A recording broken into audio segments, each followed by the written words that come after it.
সুন্দরী আসো আসো।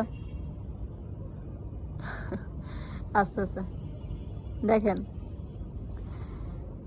একটা বোবা প্রাণীরে, শুধু ও না, আপনি যে কোনো একটা বোবা প্রাণীরে আপনি একটু আদর করবেন, একটু খাবার দিবেন, ও আপনার পোষ মানতে বাধ্য।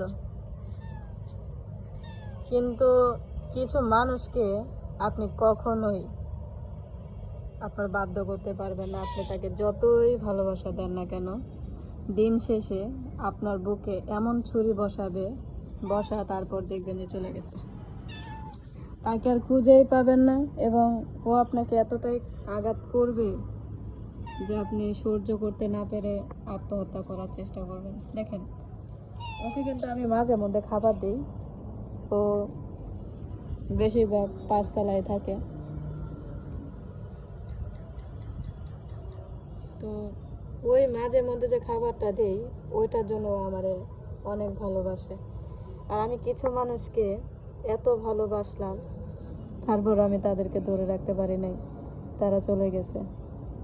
এমনভাবে গেছে যে মানে যে নদীর কোনো কূল থাকে না, ওই নদীর মতোই তারা চলে গেছে। এবং আমার লাইফের প্রতিটা মানুষ যাওয়ার আগে একটা কাজ খুব ভালো করে যায়, সেটা কি জানেন? সেটা হচ্ছে আমাকে বদনাম দেওয়া, আমাকে অপবাদ দেওয়া।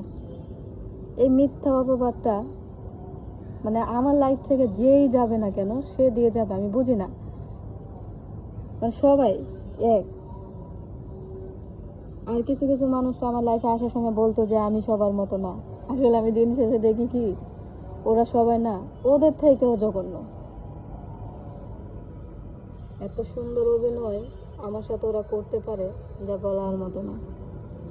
ভালো থাকুক সেই বিশ্বাসঘাতক মানুষগুলো যারা আমার সাথে বেইমানি করেছে, দোয়া করি ভালো থাকুক। সুন্দরী, তুমিও কি বিশ্বাসঘাতকতা করবা? হ্যাঁ, করো না। আমি মানুষের থেকে পশু পাখিকে বেশি ভালোবাসি,